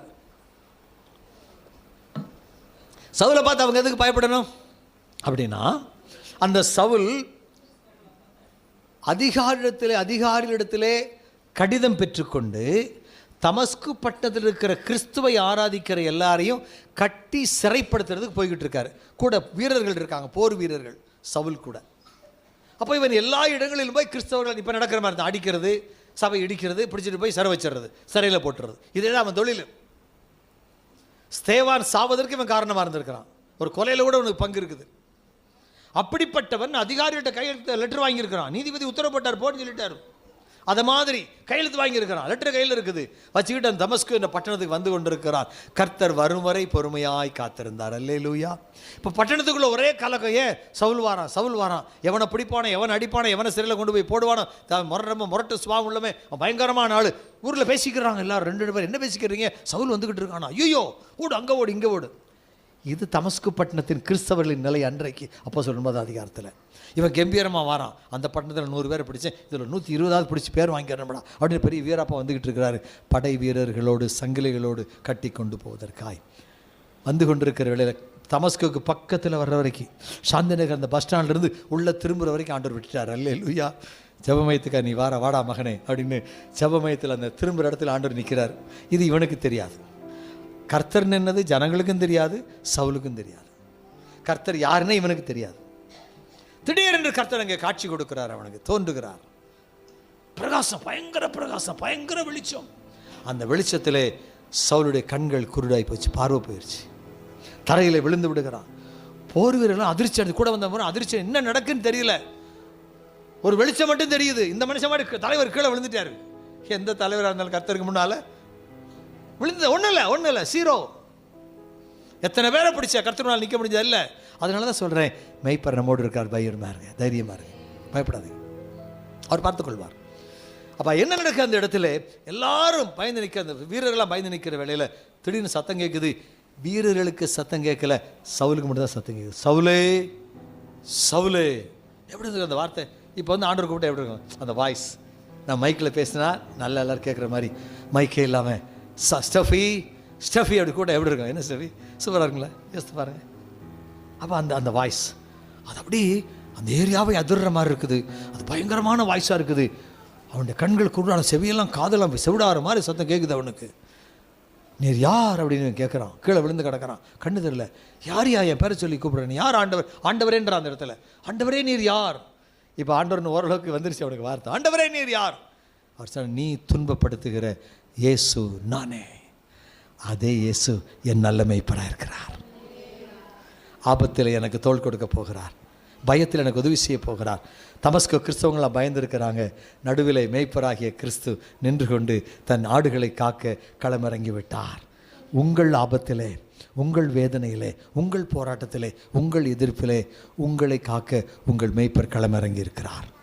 எந்த சத்துருக்களும் உங்களை நெருங்கி வர்ற வரைக்கும் இருக்கலாம், ஆனால் உங்களை மேற்கொள்ள முடியாது. காரணம், நடுவில் நம்ம ஆள் நின்றுக்கிட்டு இருக்காரு, நம்ம மேய்ப்பர் நின்றுக்கிட்டு இருக்காரு. அல்லேலூயா. அப்போது அங்கே அந்த ஜனங்கள் காக்கப்பட்டார்கள். அந்த சவுல் அன்றைக்கே மனம் திரும்பி இயேசுவை சொந்த கடவுளாக ஏற்றுக்கொண்டு ஊழியம் செய்ய ஆரம்பித்தான். அந்த சவுல் தான் பவுல் என்ற பெயரில் 13 புத்தகங்களை பைபிளில் எழுதியிருக்கார். 13 புத்தகங்கள். ரோமர் கழுத நிருபம், கொரிந்தியர் 1 கொரிந்தியர் 2 கொரிந்தியர் இல்லையா, கலாத்தியர், எபேசியர், பிலிப்பியர், கொலோசியர் எல்லாம் அவர் எழுதுனதான். 13 புத்தகங்கள் அவர் தான் எழுதியிருக்கிறார். நடுவழியிலே கண்டுபிடிக்கப்பட்ட மனிதன் 13 புத்தகங்களை பைபிள் எழுதியிருக்கிறார். மேய்ப்பராகிய கர்த்தர் என் ஆபத்திலே என்னை விசாரிக்க என்னோடு கூட இருக்கிறார். என் ஆபத்துக்கு என்னை தப்புவிக்க எனக்கு போதுமானவராக இருக்கிறார் என்பதை தெரிந்து கொள்கிறோம். அப்போஸ்தலர் 27 அதிகாரத்தில் பார்க்கிறோம். அங்கே கடல் பயணத்தில் போன 276 பேர். அவர் அந்த படகுல, அந்த கப்பலில் 276 பேர் பயணிச்சுட்டு போயிட்டு இருக்கிறாங்க. அப்போஸ்தலர் 27 அதிகாரத்தில் 21 முதல் 26 பயங்கரமான யூரோ கிருதண்ட காற்று அடிக்கிறது, கப்பல் அசைவாடுகிறது, எங்கே கவிழ்ந்து போயிடுமே நிலை. பல நாட்கள் சூரியனும் இல்லை, சந்திரனும் இல்லை, ஒரே இருட்டு, எங்கே பார்த்தாலும் மழை பெய்து கொண்டே இருக்கிறது, கப்பல் ஆடிக்கொண்டிருக்கு, எப்போ விழுந்து போகும்னு தெரியாது. 276 பேர் பயணித்து கொண்டு இருக்காங்க கப்பலில். எல்லாம் சாப்பிடலை, 14 நாள் சாப்பிடலைங்க, பயந்துக்கிட்டு 14 நாள் சாப்பிடலை. கடலில் மூழ்கிறோன்னு நினச்சி அரிசி மூட்டை எல்லா ஜாமானத்தையும் கடலில் எரிஞ்சிட்டாங்க, லகுவாக்குறாங்க. They made the ship easy, ship இருக்காகாமல் இருக்கிறதுக்கு சொத்துக்கு எரிஞ்சிட்டாங்க. பட்னியாகும், எப்போ சாவுன்னு தெரியாது, எப்போ என்ன நடக்கும்னு தெரியாது, ஒரே கும் இருட்டு. ஆனால் ஒரே ஒரு மனுஷன் சந்தோஷமாக இருக்கிறான். அவன் பேர் என்ன? அப்போஸ்தலனாகிய பவுல். அவன் தான் சவுல். பவுல். சவுல் என்பது எபிரேய மொழியில் உள்ள பெயர், யூத மொழியில் பெயர். பவுல் என்பது ரோம மொழியில் உள்ள பெயர், இல்லை கிரேக்க மொழி பெயர். கிரேக்க மொழி பெயர். Ball is Greek name and சால் இஸ் ஹீப்ரூ நேம். சரியா? ஓகே, ஒரே ஆளுக்குள்ள ரெண்டு அர்த்தம், அவ்வளோதான். அப்போது ஆனால் கர்த்தரோட நடுராத்திரியில் தரிசனமாகிறார். நம்ம மேய்ப்பர் வந்துட்டாராங்க. அல்லேலூயா, வந்துட்டார். பாருங்களேன், கடலில், நடுக்கடலில் நிற்கிறாங்க. அந்த ஆபத்து மத்தியில் அவரை அசைக்க எவ்வளோ பெரிய காற்றும் கடலும் அலையும் என் இயேசுவை அசைக்க முடியாது. அவர் கடல் மேல் நடக்க சக்தி படைத்தவர், வல்லமை உள்ளவர். அல்லேலூயா. காற்றையும் கடலையும் அடக்க வல்லமை உள்ளவர். அவர் வந்துடுறார். அந்த இடத்துல வந்த உடனே பவுலை பார்த்து முதல்ல சவுலேன்னு கூப்பிட்டார். இப்போ எப்படி கூப்பிட்டுருப்பாரு? பவுலே பவுலே. அழகாக இருக்குல்ல வார்த்தை, அழகாக கூப்பிட்டுருப்பார்ல. அப்போ அந்த சத்தம் அவங்க கர்ச்சிங்க, சவுலே சவுலே நீ துன்ப, அந்த சத்தம் வித்தியாசமாக இருக்கும். இப்போ ஆபத்தில் இருக்கிறனால இவருடைய பிள்ளை தான் எப்படி இருப்பார்? பவுல் பால் தட்டியிருப்பார். பால் எழும்புடா. வித்தியாசத்தை பாருங்கள் ஆண்டோடைய நடவடிக்கைகளை. சூழ்நிலைக்கு தக்கதாய் பேசுகிற ஆண்டவர். He speaks according to the situation that we face in our life. நம்ம வாழ்க்கையில் சந்திக்கிற சூழ்நிலைக்கு தக்கதாய் பேசுகிறவர். பவுல் தட்டி எழுப்பி சொல்கிறாரு, பயப்படாத, உன் நிமித்தம், நல்லா கவனிங்க, இந்த ஒரு கிறிஸ்தவனின் நிமித்தம் 276 பேரை நான் பாதுகாப்பேன்றாரு. நீ என்னை மெய்ப்பராய் கொண்டிருக்கிறபடினாலே, நான் உன் மெய்ப்பராய் இருக்கிறபடினாலே, உன்னை மட்டும் இல்லைப்பா, உன் கூட இருக்கிற எல்லா ஆடுகளையும் நான் பாதுகாப்பேன். அல்லேலூயா. உன் நிமித்தம் 276 பேர். ஏன்னா உன்னை கொண்டு நான் செய்ய வேண்டிய வேலை ரோமாபுரியில் ஒன்று இருக்குது. நீ ரோமாபுரிக்கு போய் என் சுவிசேஷத்தை அறிவிக்கணும். அதுக்கு தான் உன்னை கொண்டு போய்கிட்டு இருக்கிறேன். அதனால் உன் நிமித்தம் நான் எல்லாரையும் பாதுகாப்பேன்னு சொல்லி கர்த்தர், கப்பல் சேதம் வரும், கப்பல் உடைஞ்சு போகும், ஆனால் ஒருத்தனும் சாக மாட்டேன் அப்படின்றார். கர்த்தர் வாக்கு கொடுக்கிறார். அப்படியே கப்பல் உடைந்தது. ஒரு மெலித்தா தீவுக்கு பக்கத்தில் போய் கப்பல் உடைஞ்சு, மெலித்தா தானே, மால்டா மெலித்தா தீவுக்கு கப்பல் உடைஞ்சது. எல்லாரும் நீந்தி கரையேறிட்டாங்க. இப்படி கிடந்த கட்டையெல்லாம் பிடிச்சி கரையேறி போயிட்டாங்க. அந்த ஊரில் போய் எல்லாருக்கும் நல்ல சாப்பாடு போட்டாங்க அந்த மக்கள். அங்கேயும் போய் ஒரு பாம்பு என்ன பண்ணுச்சு? ஆமாம், தீ போட்டு காஞ்சிக்கிட்டு இருக்கிறாங்க. சவுல் அந்த பவுல் விறகு அள்ளி தீயில போடும்போது விறகுக்குள்ளே பாம்பு இருந்துருக்குது. இந்த சாத்தான் எங்கே பார்த்தாலும் இருக்கிறான், இல்லை எங்கே பார்த்தாலும் இருக்கிறான். அங்கே வச்சு கையை கவிக்கிட்டான். அதை தீயில உதறி போட்டு தனக்கு ஒரு சேதம் இல்லாமல் இருந்தான். செத்து போவான்னு நினச்சாங்க, சாகலை. நல்லா தெரிஞ்சுக்கோங்க, தேவன் உங்கள் பேரில், உங்கள் பிள்ளைகள் பேரில், உங்கள் குடும்பத்தின் பேரில் என்ன திட்டம் வச்சுருக்கிறாரோ அந்த திட்டம் நிறைவேற வரைக்கும் நீங்கள் சாக மாட்டீங்க. நானும் சாக மாட்டேன். இல்லை இல்லையா? நான் சொல்லியிருக்கல, செத்துருந்தா நான் 10 வருஷம் செத்துருக்கணும். வியாதியில், விபத்தில், இந்த கொலை பண்ணுற காரியத்தில் மூணு கொலை என்னை வந்தது. அப்புறம் வியாதி, விபத்து. குறைஞ்சது 10 தடவை நான் செத்துருக்கணும். அல்லது என் குடும்பம் நாங்கள் 2 தடவை செத்துருக்கணும். இன்றைக்கி நான் குடும்பம் எல்லாருமே இருக்கிறோம். அல்லேலூயா. எங்களை கொண்டு செய்ய வேண்டிய காரியத்தை, திட்டத்தை நிறைவேற்றாமல் எங்கள் ஜீவனை ஒன்றுக்கும் ஒருத்திக்கும் ஒரு சக்திக்கும் எடுக்க வல்லமை கிடையாது. அல்லேலூயா. தைரியமாக இருங்க, மேய்ப்பர் நம்மோடு கூட இருக்கிறார். The shepherd is with us. Be courageous. தைரியமாக இருங்க, மேய்ப்பர் நம்மோடு கூட இருக்கிறார். ஒருவனும் உங்கள் தலையில் இருக்க ஒரு முடியை கூட எடுக்க முடியாது. தேவ சித்தம் இல்லாமல் ஒரு முடி கூட கீழே விடுகாது. பைபிள் சொல்லுது, நான் சொல்லுறேன். அல்லேலூயா. தனிமை என்று நினையாதிருங்கள், கர்த்தர் உங்களோடு கூட இருக்கிறார். அதனால் கர்த்தர் அங்கே அன்றைக்கு அத்தனை பேரை பாதுகாத்தார். அப்போ இங்கே நம்ம என்ன தெரிந்து கொள்கிறோம்? The Lord Jesus who cares for his people. தன் ஜனத்தை விசாரிக்கிறவர், பாதுகாக்கிறவர். எலியா தீர்க்கதரிசி பஞ்சம் வந்த உடனே காட்டில் போய் கிடக்கிறான், சாப்பாடு இல்லை. அப்போ ஆண்டவர் என்ன சொல்றாரு? அங்கே காகங்களுக்கு கட்டளையிடுகிறார், விதவைக்கு கட்டளையிடுகிறார். காகங்கள் அவருக்கு சாப்பாடு கொண்டு வச்சு எலியாவுக்கு. என்னைக்காச்சும் இறைச்சியை கண்டா, கறியை கண்டா, மீட்டை கண்டா காக்கா சாப்பிடாம இருக்குமா? காக்கா வாயில் இறைச்சியை கவி கொண்டு எலியாவை கொடுக்குதுங்க, வெளியில் சாப்பிடலைங்க. அது எச்சு உழவிட்டே போயிருக்கும். இந்த ஆண்டவர் சும்மா இருக்க மாட்டாமல் நான் சாப்பிட்றதுக்கு அவனுக்கு விடுறான்னு சொல்கிறாரு. ஏன் எச்சு உழவு கொண்டு கொடுக்க வேண்டியதாக இருக்கையா? தூதர்கள் கொண்டு வந்து சாப்பாடு கொடுக்குறாங்க, விதவை சாப்பாடு போடுறா. அப்போ நம்மை விசாரிக்கிறவர். உங்கள் வீட்டில் ஒன்றும் இல்லை, பஞ்சத்தில் மாட்டிட்டீங்களா, கஷ்டத்தில் இருக்கிறீங்களா, கவலைப்படாதீங்க, மேய்ப்பரை நோக்கி பாருங்கள். அவர் கிழக்கிலோ மேற்கிலோ இருந்து உங்களுக்கு உதவியை அனுப்புகிற தேவனாக இருக்கிறார். கிழக்கும் மேற்கும் வடக்கும் தெற்கும் காத்திருக்கிறது. என் கர்த்தர் எப்பொழுது என்னை கட்டளையிடுவார், இந்த மனிதனுக்கு, இந்த மனுஷிக்கு, இந்த குடும்பத்துக்கு நான் உதவி செய்யட்டும் என்று காத்திருக்கிறது. கர்த்தர் கட்டளையிடுவார். உங்களுக்கு உதவி அருகாமையில் வாசலிலே வந்திருக்கிறது. என் மேய்ப்பர் உயிரோடு இருக்கிறார், என் மேய்ப்பர் ஜீவிக்கிறார். அல்லேலூயா. நிறைய பார்க்கலாம். அப்போ என்னையும் விசாரிக்கிற தேவன். கடைசி குறிப்புக்கு வர்றேன். அவர் முதல்ல தனிமையானவர்களின் தேவன், அப்புறம் விசாரிக்கிறவர், அப்புறம் வழி நடத்துகிற தேவன். அதான் 23:3 என்ன சொல்லுது? அவரின் ஆத்துமாவை தேற்றி தம்முடைய நாமத்தின் நீதியின் The Lord the shepherd guides me. என்னை வழி நடத்துகிற தேவன், வழி நடத்துகிற தேவன். வழி தப்பி போகிறவங்களை வழி நடத்துகிற தேவனாக இருக்கிறார். நம்ம வாழ்க்கையில் அநேக முறை வழி தப்பி போயிருப்போம். வழி தப்பி 23:3 வழி தப்பி போயிருப்போம். நம்ம அந்த நேரத்தில் எல்லாம் கர்த்தர் நம்மை நடத்தி இருக்கிறார். காரணம், வனாந்தரத்தில் ஆடுகளை மேய்க்கும் போது அவர் தாவீதை நடத்தினார். ஆகவே தாவீது அப்படி எழுதுகிறார். அல்லேலூயா. தாவீது அப்படி எழுதுகிறான், என்னை நீதியின் பாதையில் நடத்துகிறீர் என்று சொல்லி. அப்போ அதே போல் நம்மையும் கர்த்தர் பாதையில் சரியான பாதையில் நடத்த கர்த்தர் நமக்கு உதவி செய்கிறவராக இருக்கு. பாருங்கள், வனாந்தரத்தில் he was a shepherd boy. அவன் ஒரு மெய்ப்ப பையன் தான், மெய்ப்பன் கூட இல்லை. மெய்ப்பன்னா வயசு இருக்கணும்ல. மெய்ப்ப பையன், குட்டி பையன், ஆடு மேய்க்கிற குட்டி பையன். ஆமாம். அப்போ அந்த பையனாக, ஆடு மேய்க்கிற ஒரு பையனாக இருந்த, வாலிபனாக இருந்த அவனை கர்த்தர் சவுல் அரண்மனைக்கு கொண்டு போகிறார் இசை வாசிக்க. அங்கே போன பிறகு கோலியாத்தை கொல்ல அவனுக்கு வழி திறக்கிறார். ஒரே கல்லால் கோலியாத்தை கொன்னார். He killed the giant Goliath. அப்புறம் வனாந்தரத்தில் ஏற்கனவே சொன்னார், வனாந்தரத்தில் ஓடிக்கிட்டே இருக்கான்.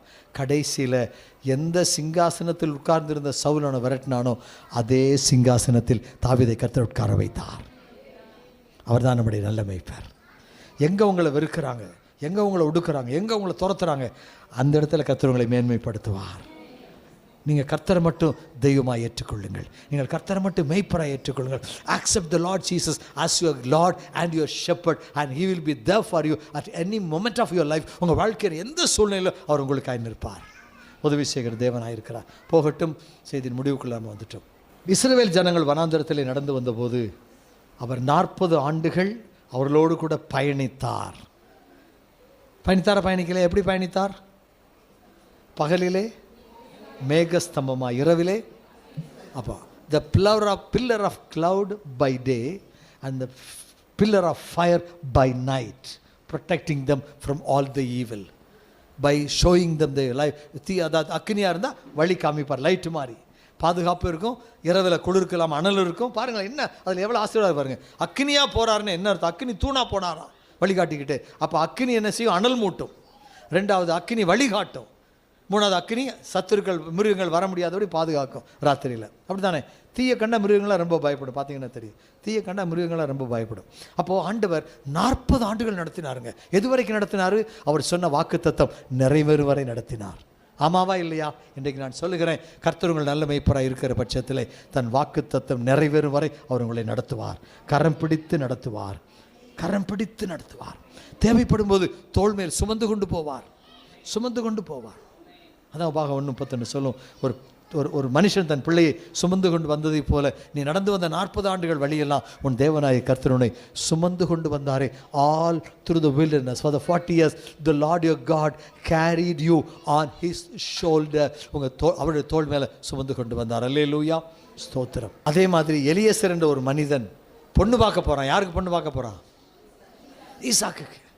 அவன் சொல்கிறான், அந்த ஆதியாகமம் 24 அதிகாரம் 27, 48 2 வசனத்தை சொல்கிறான், என்னை நேர்வழியாய் நடத்தி வந்த கர்த்தருக்கு ஸ்தோத்திரம். அவனுடைய நடத்துதல். உங்கள் வீட்டில் பொண்ணு பார்த்துக்கிட்டு இருக்கிறீங்களா? மாப்பிள்ளை பார்த்துக்கிட்டு இருக்கிறீங்களா? நான் இன்றைக்கு சொல்லுகிறேன், ஜனவரி மாதம் 2026 ஜனவரி மாதம் இந்த 10ஆம் தேதி இயேசுவின் நாமத்தில் சொல்கிறேன், உங்களுக்கு எந்த வீட்டில் பொண்ணு வச்சுருக்காரோ அந்த வீட்டை நோக்கி கர்த்தர் உங்களை நடத்துவாராக. தேவ சித்தத்தின்படி. எந்த வீட்டில் மாப்பிள்ளை இருக்குதோ அந்த மாப்பிள்ளை வீடு உங்கள் வீட்டை தேடி வர கர்த்தர் வழியை தரப்பாராக. நேர்வழியாய் நடத்தி வருவார். பக்கத்தில் சத்துரு, இந்த வீட்டில் நல்ல பொண்ணு இருக்குது, இந்த வீட்டில் நல்ல மாப்பிள்ளை இருக்குது, எல்லாம் காமிப்பான். எல்லாத்தையும் மறைச்சி குதிரைக்கு இந்த இது போட்ட மாதிரி, கடிவாளம் இது என்னன்னு தெரியல, இது போட்ட மாதிரி, இது போட்ட மாதிரி அந்த பக்கம் இடது பக்கம் வலது பக்கம் பார்க்காம உங்கள் வீட்டை நோக்கி நடத்துவாராக. அல்லேலூயா. நேர்வழியாய் நடத்துகிற கர்த்தர். நான் சொல்கிறேன், நான் பிறந்த நாளிலிருந்து அல்ல நீங்களெல்லாம் பிறந்த நாளிலிருந்து 2026 ஜனவரி மாதம் 10ஆம் தேதி 1:25 வரைக்கும் என்னை நடத்தி விடுவதற்கு நான் எம்மாத்திரம். என் மேய்ப்பர் என்னை நடத்தி வந்தார். He is the Lord who guides us, who leads us. He is the shepherd, good shepherd. அதான் அவருக்கு நல்ல மேய்ப்பர், ஆடுகளின் பிரதான மேய்ப்பர், the chief shepherd of the flock. ஆடுகளின் பிரதான மேய்ப்பர் அவர். அல்லேலூயா. கண்களை மூடி எழும்பி நிற்போம்.